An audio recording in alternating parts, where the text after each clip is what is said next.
In many ways, this is just as political as the Berlin Wall. Which side do you stand on, love or fear? Look at that view.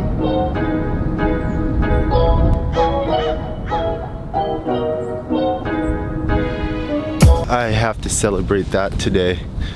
I have to celebrate that. Not really sure what this video is about today, but I needed to do something.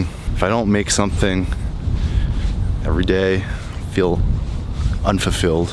They must have cut down a tree or something. This is kind of how I make videos. I just walk around and I wait for something to happen. And right now, nothing's really happening. This might be a bad video, and I don't know. I have no ideas, and it's just like that. It's just the way it is. Creativity isn't something I can sum up like shit.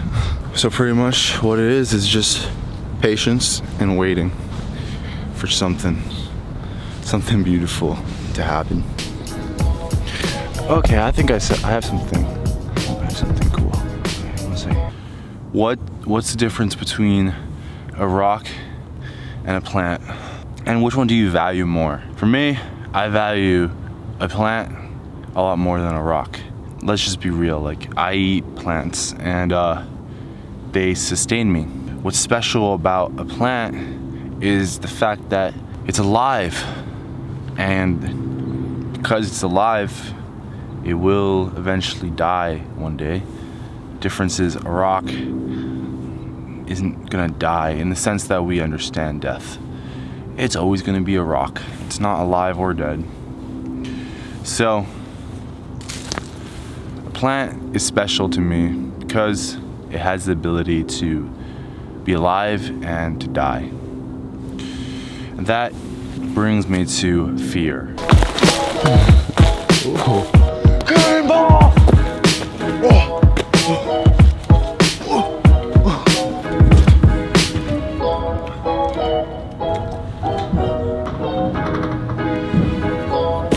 Oh, all right, perfect. So this fence can represent fear, just for the fun of it.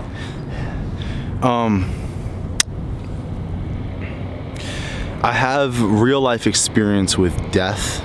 I think that death is pretty closely related to fear. My dad died last year, and I have been grieving his death, and in my own experience, embracing death and loving it and honoring it and accepting it has made that process a lot easier to bear, rather than fearing it, avoiding it, and numbing it out. So with that being said, I'm gonna put this out there. It might be a little bit controversial. The story playing out, the narrative playing out in today's world is a fear of a virus. We fear the virus because we love our families. We want to keep our loved ones safe. But the absurdity to where this narrative is taking us is doing more damage than good.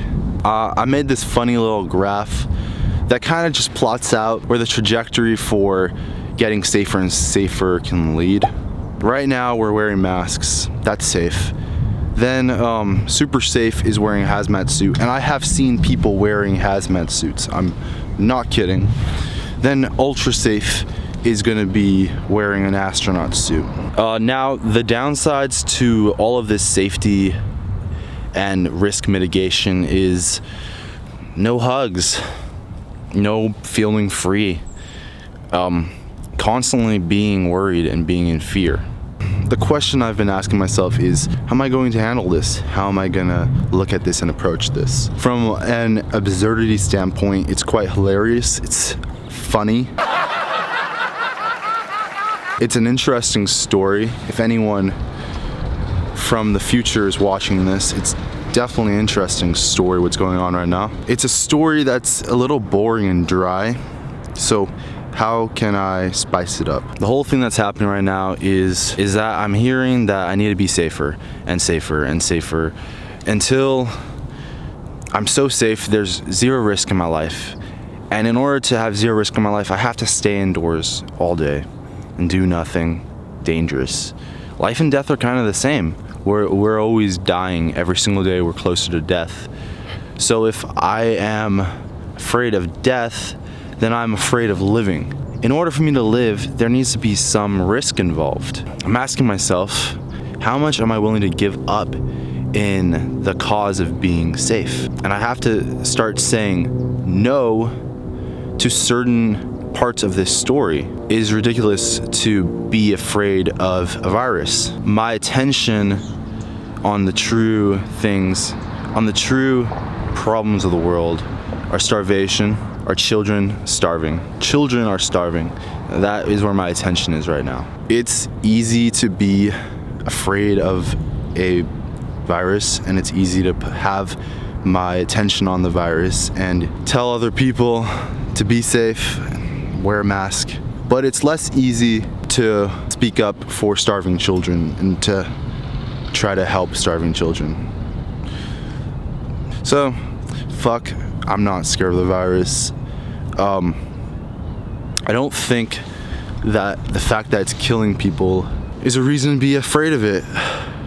There, I said it. I'm more afraid of myself, and I'm more afraid of being so safe that I don't live a full life.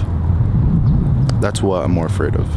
But I don't think being super safe and afraid of death is going to help me live a full life.